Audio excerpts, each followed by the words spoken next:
Donc, quand il est complètement dévasté, que peut-il faire? La question c'est, voulez-vous vous permettre d'être complètement dévasté? C'est ça la question. Eh bien, des choses qui ne marchent pas au début de votre vie, vous verrez plus tard, c'est une grande bénédiction. Il y a bien des façons de voir ça, laissez-moi vous raconter ça. C'est arrivé en 1941, juste au moment où le mouvement nazi se développait en Allemagne et dans certaines parties de l'Europe.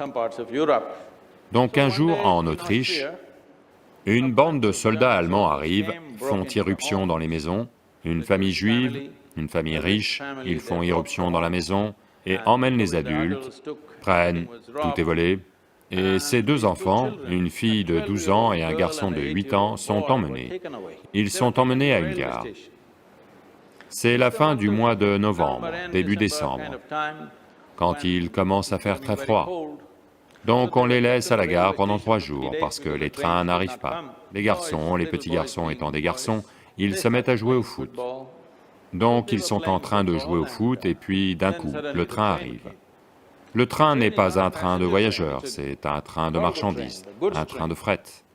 Donc à l'arrivée du train, les soldats arrivent et précipitent tout le monde dans les wagons qui sont là. Tout le monde entre et le petit garçon et la fille montent aussi. Mais le petit garçon a oublié de remettre ses chaussures. Il a laissé ses chaussures dehors et ils l'ont poussé dans le wagon. Donc il arrive sans chaussures.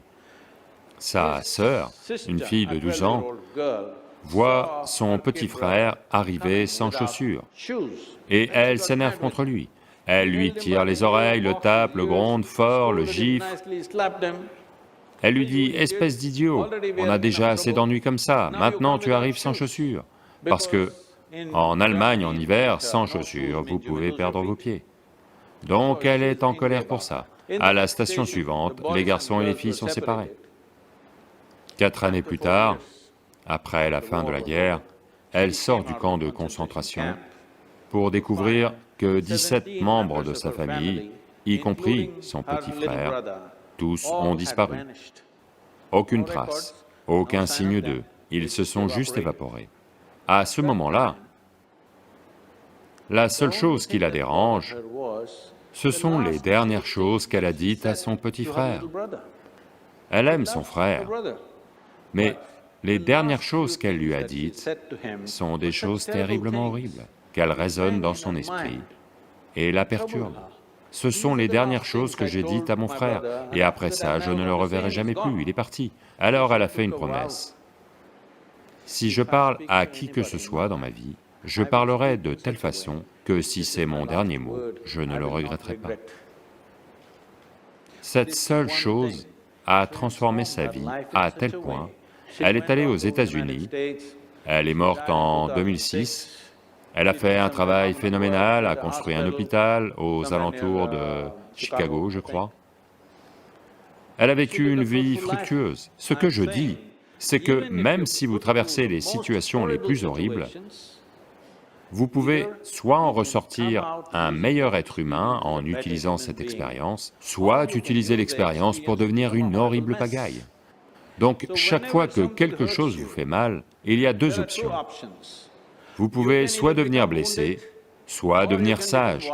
C'est cela le choix. Plus les choses vous font mal au début de votre vie, plus vous auriez dû devenir sage, n'est-ce pas? Mais malheureusement, la plupart des gens deviennent blessés. C'est simplement parce que ils ont juste besoin d'une excuse pour retourner leur propre intelligence contre eux-mêmes, c'est tout. En particulier si le monde autour de vous se retourne contre vous. N'est-il pas très important que votre intelligence se dresse à vos côtés?